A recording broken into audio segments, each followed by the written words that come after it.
We'll wait for people to come in on this somber Wednesday night podcast. We'll get into it in a little while.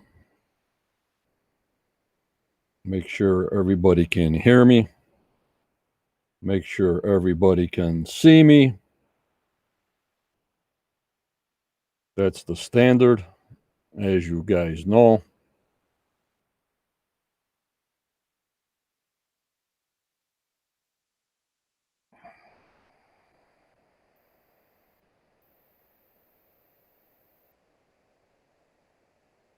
Alrighty. We're live Wednesday night, September 15th, 2021. I'm always early, 5 minutes early, 6 minutes early. It's probably in my blood.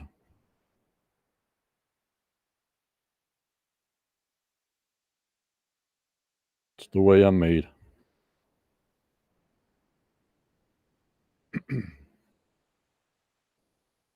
Of course, when I start out my podcast, no matter what, as long as you can hear me, and as long as you can see me, we're good to go. I always got to thank my QOOI Templar YouTube supporters, the soldiers, the captains, the Grand Master. I want to thank Michelle, Sandollar, Barbara, Todd, Renee, the Master, Roxy, Mike, Annette, the other Annette, Jazdia, Wayne, and Starlene for their support.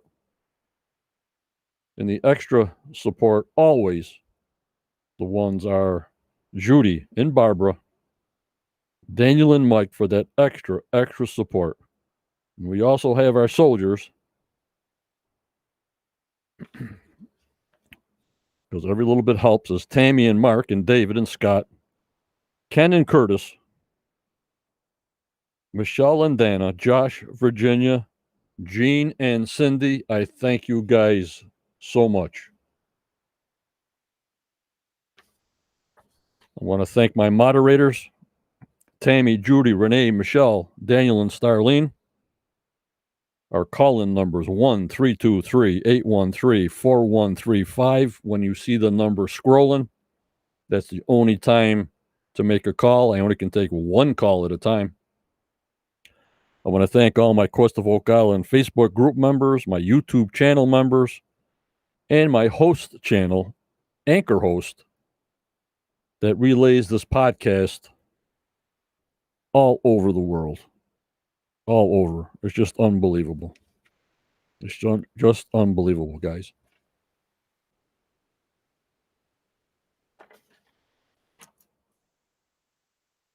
So as you know, we lost a good friend and always on my show, always in the chat, always giving me input, is Chris, the Starman Donah, as you know, as you've seen on my group.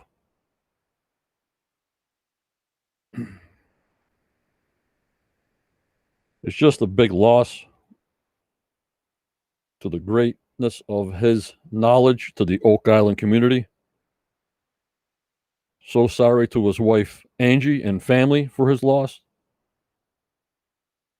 He was just with us live on August 21st. If you look back in videos, he was always in contact with me. Hello, Elaine on the YouTube side, and Cindy and Bill on the Facebook side, and Ann on the YouTube side. Yup, it was a big loss. He passed away September 14th. And Jake Roberts will let us know of what. But if it's sudden, it's only a couple of things that happen if it's sudden. So until we know, we're not going to speculate until I get facts, and then I'll relay them relay them to you guys. I have no idea until we find that out.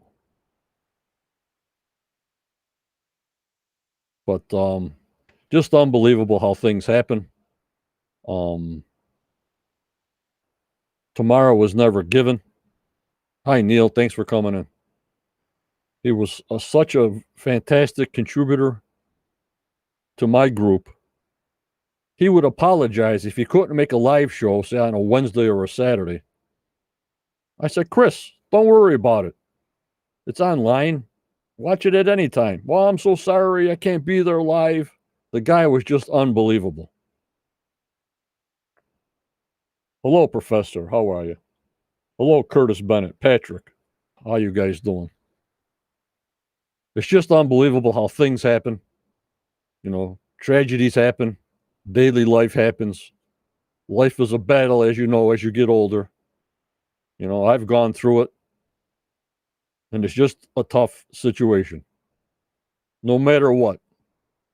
From heart attacks to car accidents to you name the list. It's just unbelievable, and tomorrow's never given. And that's why towards the end of my shows, I always give that speech. Always go forward. And I used to say, always believe in your dreams. Because that's the truth. Hello, Linda. Hi, Lynn.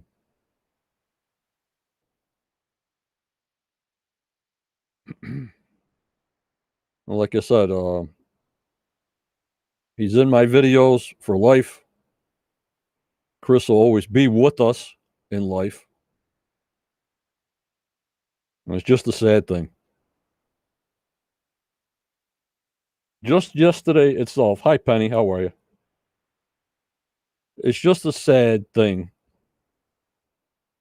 that when these things happen, I'm still in shock.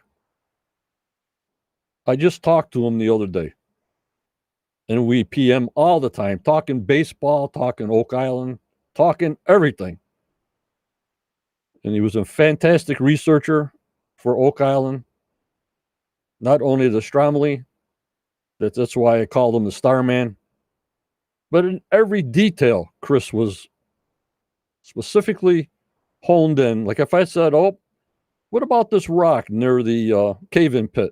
Oh, John, I saw that rock. There's a mark on that rock because I walked around the island and I saw that rock and here it is and this and that. Who the heck does that? He was an all-around researcher. He put people together. He put groups together. He was a communicator.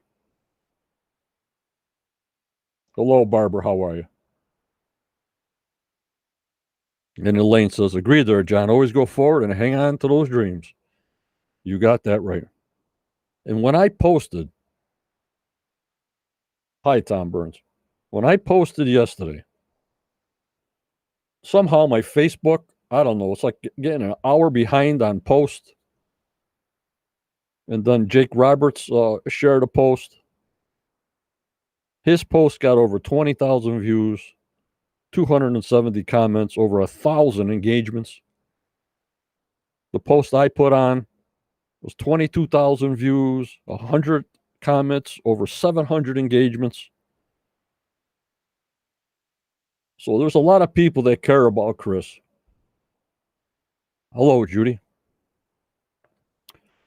So just from yesterday, I think, when did I post it? About 9 o'clock at night. And I finally, Renee helped me out because my Facebook was so jammed up.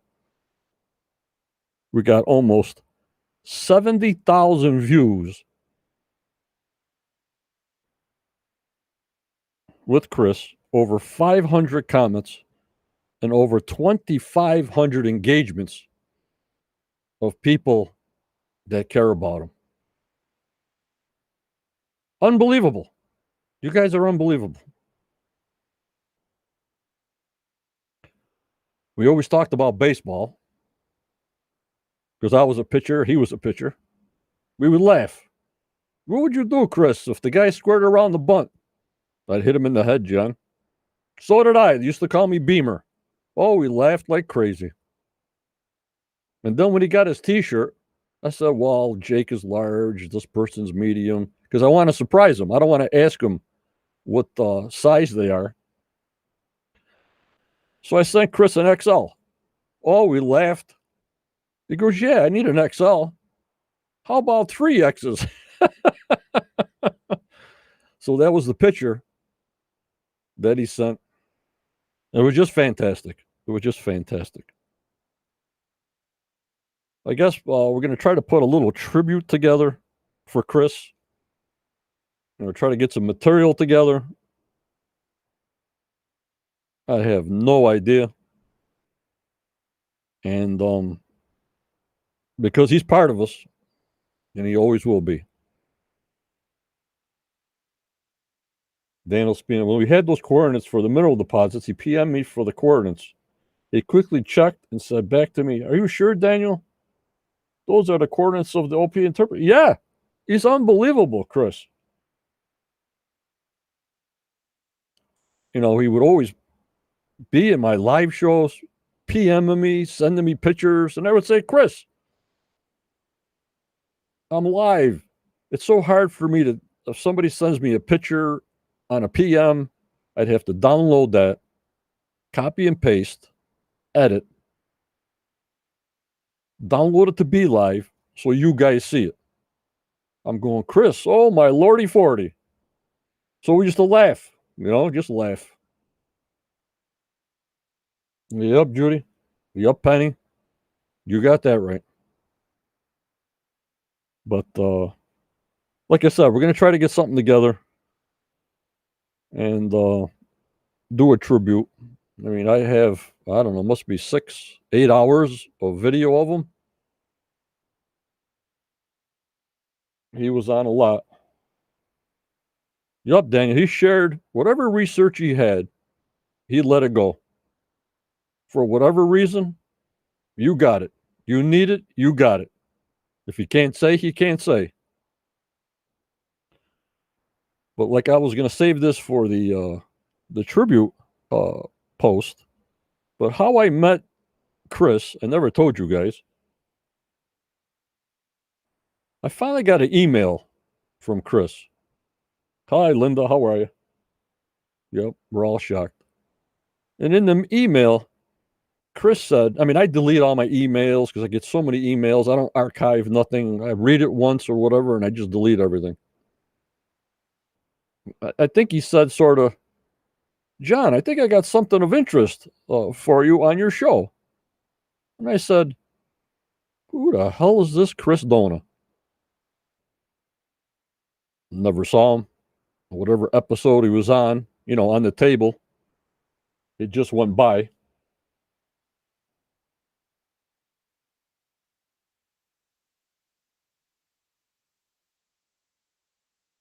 And hold on, guys.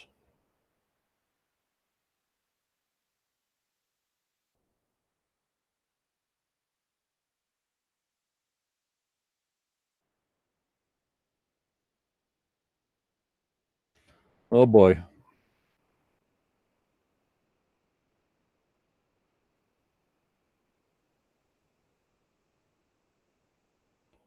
Hold on, guys. Alrighty, let me get back here.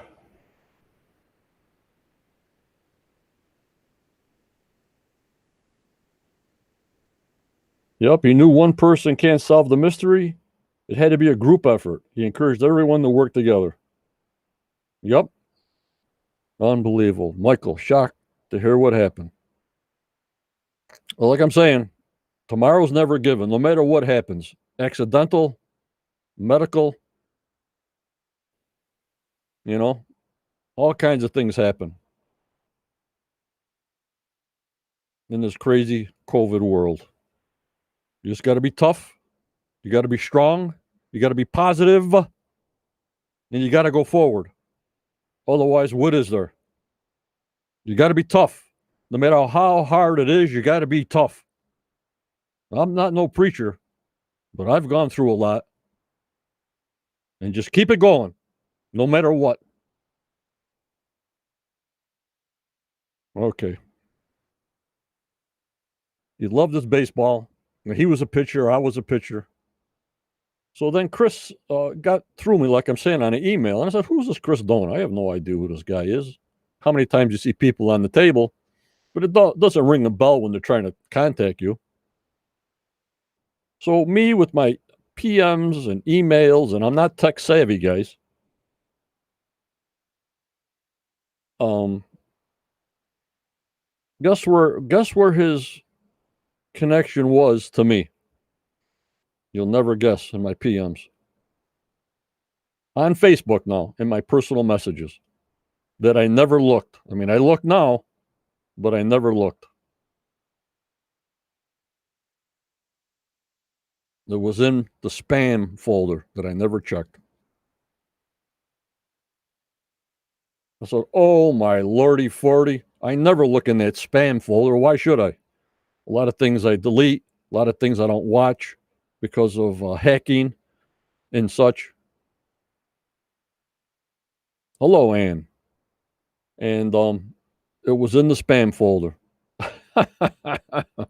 So within 5 days, I had him on the Saturday podcast for over 2 hours. And then who was helping him with the podcast with Chris's technology, like me, very low? So who the heck is this guy, Jake Roberts? So that's how I met Chris Donah. And then Jake Roberts was putting up the screen share so Chris the Star Man can present. Can you believe that? Yep, he was a baseball coach. He'd say, all right, guys, pick yourself up and go solve that mystery. Yep.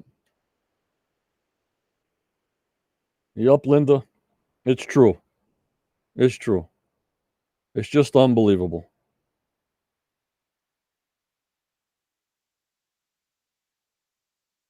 And that's what happens. Life goes on how you want it to go on. And there's Jake the Snake Roberts. We lost our team member, but he'll always be the star man to me.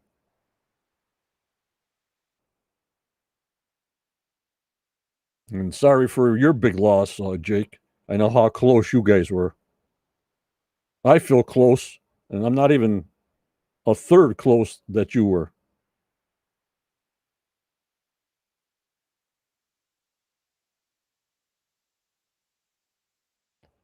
Unbelievable.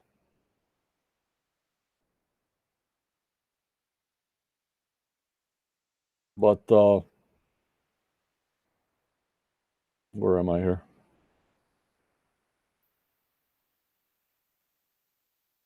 So tonight's a tough one. Tonight's a tough one. But a lot of people care about him. I don't know how we can relate some of this information of all the care to his wife.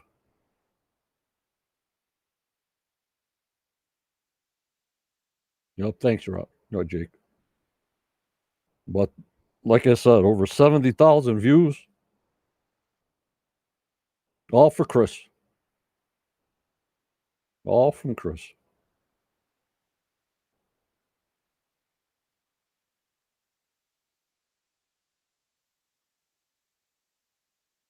Yep.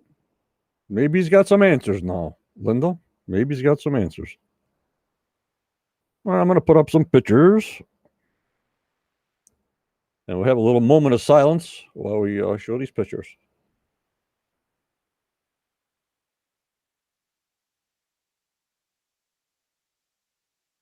Hang on, guys. We'll go through some pictures in a moment of silence.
Okay, thank you, guys.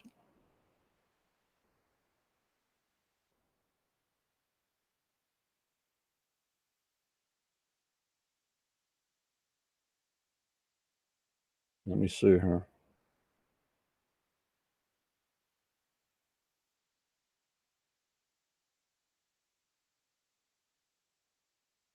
I don't know if I really want to take any calls, but if somebody wants to call in, I'll put it up for 1 or 2 minutes.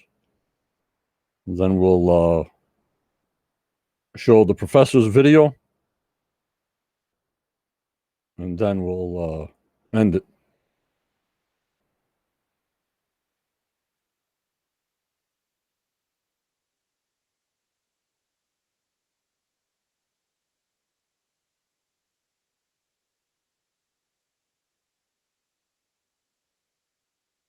Okay, Jake.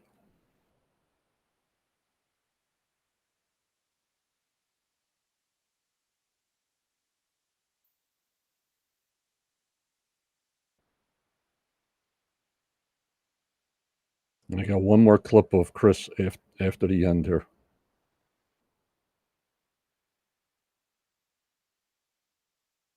Okay, I'm not going to take no calls.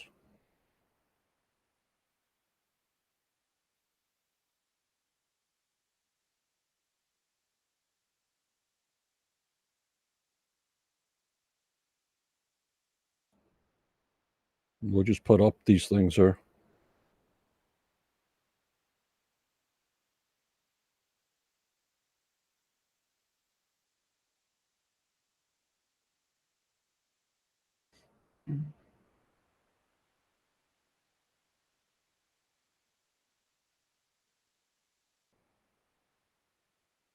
Alrighty.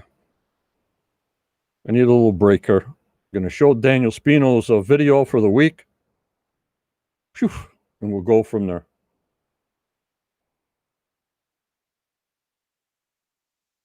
You haven't seen nothing yet, Jake.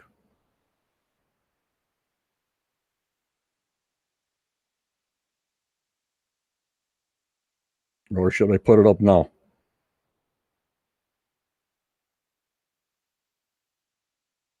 Let me put it up now, and then we'll watch Dan Spino's. I'm glad I told him this.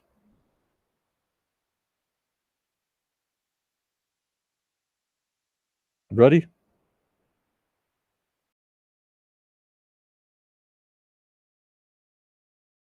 Out of here.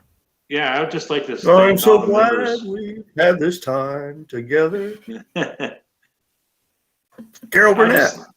I would just like to thank all the members and you, John, for allowing us to come on and share our knowledge with everybody as much as we can. And it's just a great show, and I hope we have many more years in the future with you, John. And I know it's just going to get better and better as we move forward. I just want to say thank you. Well, I thank you, Chris. I thank you very much for being part of this show and of the members and of the group and all the groups that must appreciate you, because you're a world of talent and you're one of the top guys that knows actually what is going on. I thank you, Chris. Thanks. I'll bring up.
According to Oak Island historian Charles Barkhouse, the British military items found on Oak Island suggest evidence of a British encampment on the island, possibly following the 1762 British siege of Havana, Cuba, then an important Spanish naval base.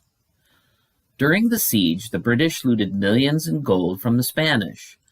As the theory goes, the cargo was transported north to Halifax when rogue British naval officers ordered the ship to Oak Island, where they had the treasure hidden. The late Fred Nolan also believed Oak Island's treasure to be spoils from the Battle of Havana, seized by members of the British Royal Navy and buried in the swamp.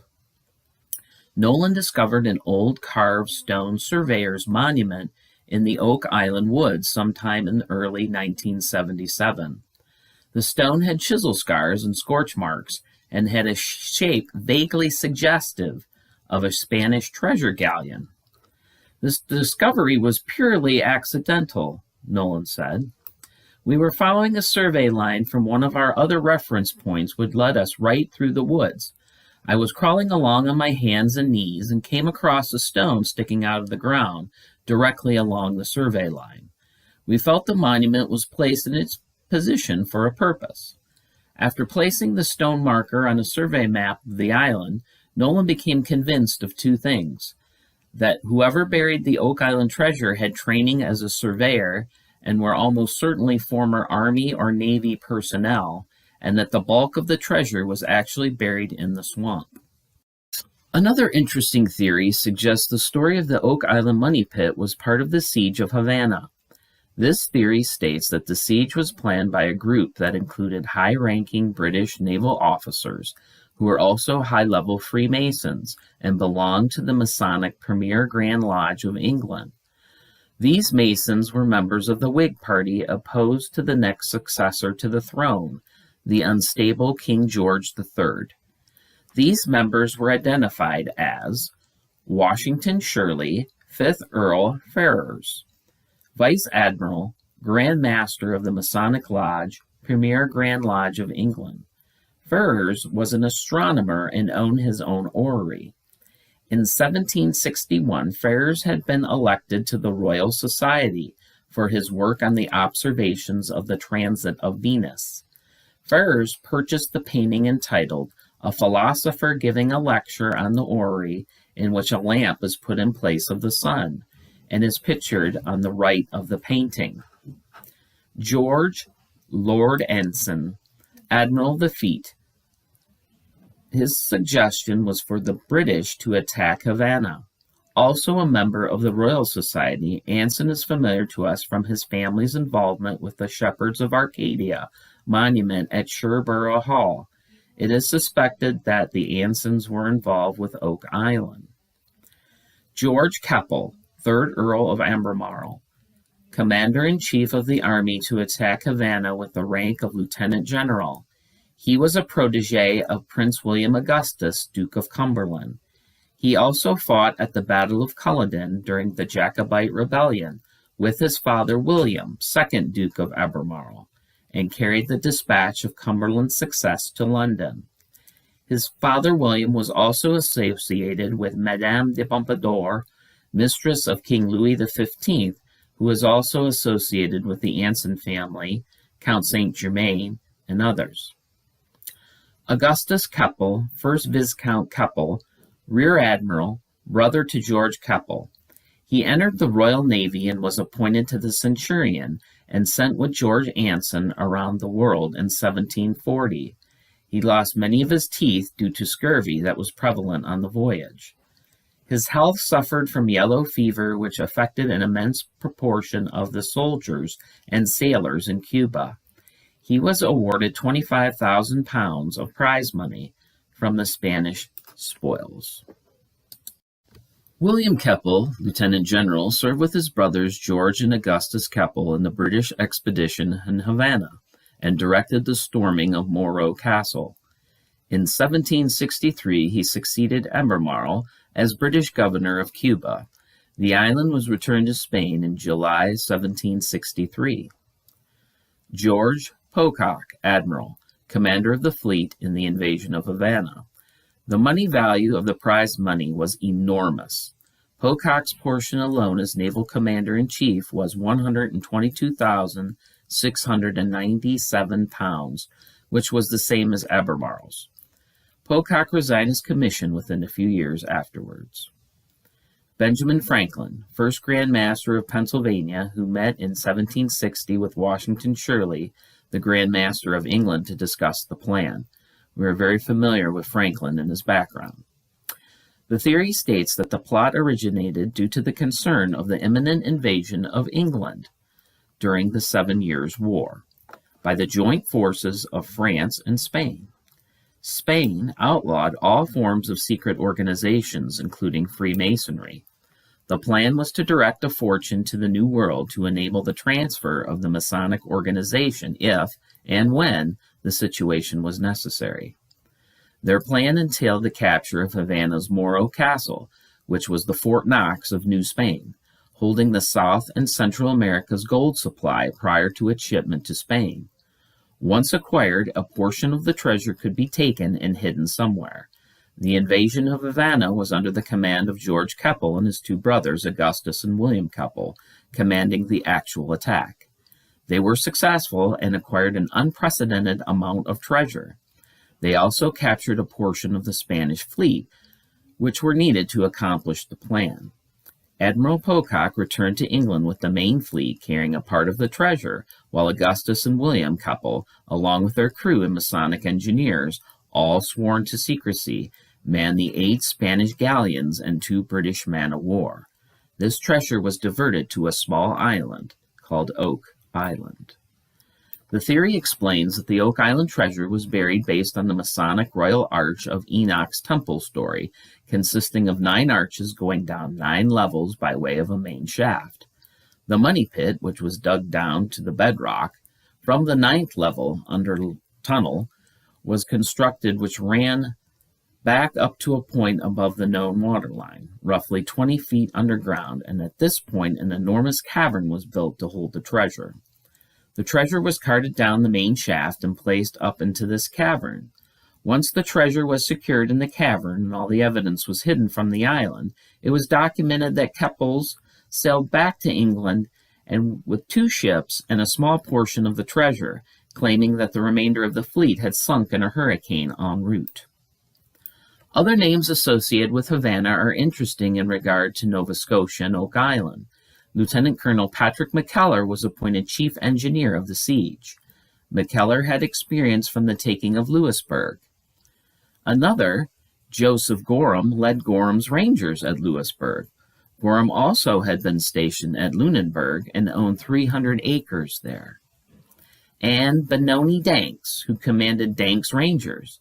They often operated in tandem with Gorham's Rangers, and the 2 companies merged into a single Nova Scotia Ranging Corps.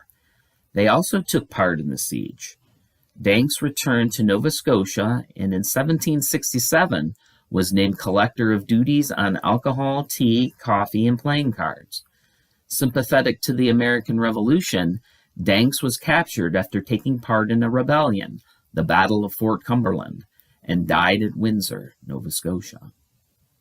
Were these men involved with burying treasure on Oak Island? Considering their connections and familiarity with the Oak Island story, it is a distinct possibility.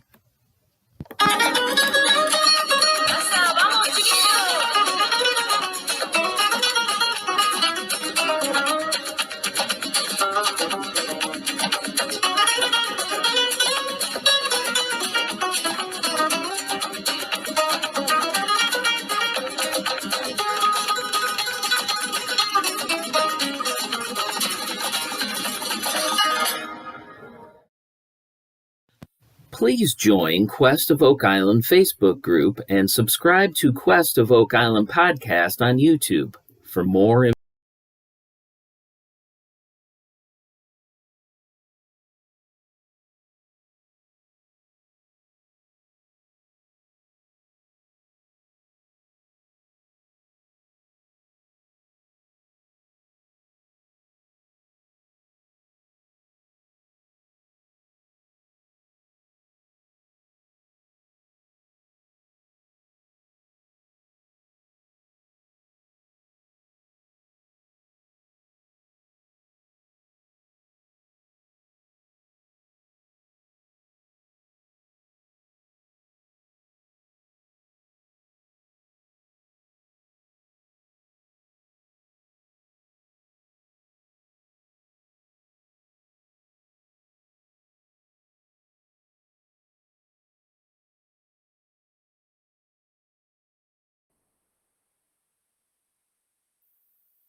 Thank you so much, everybody. Thank you.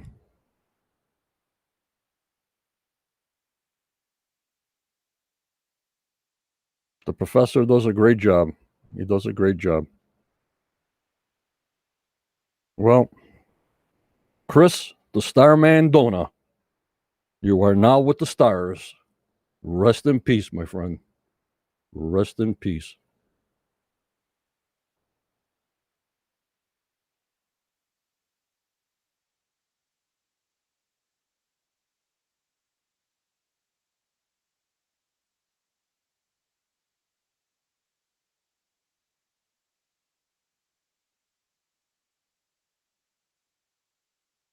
The professor. Well, guys, I don't know about this coming Saturday. I'm not sure yet. Look at the post in chat. Everybody's still in shock here. And then we'll go from there, one step at a time. One step at a time.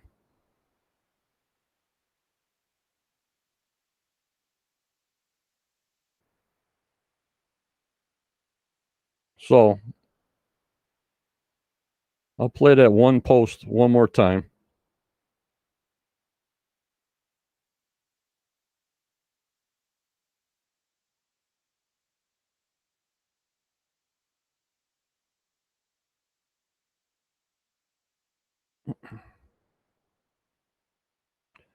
But I'll say my speech first. We'll post that one post of Chris again. That I'm glad I told him that. But always go forward. You may get a setback, but just believe in yourself to reach your goals.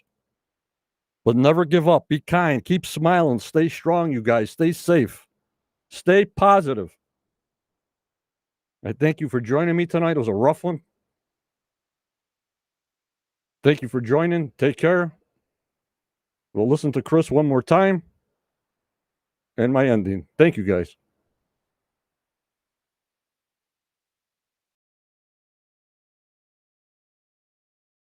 Out of here. Yeah, I would just like to Oh, I'm thank so all the glad members. we've had this time together. Carol Burnett.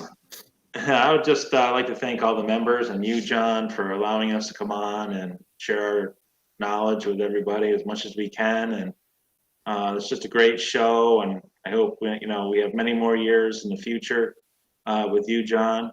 And I know it's just going to get better and better as we move forward. I just want to say thank you. Well, I thank you, Chris.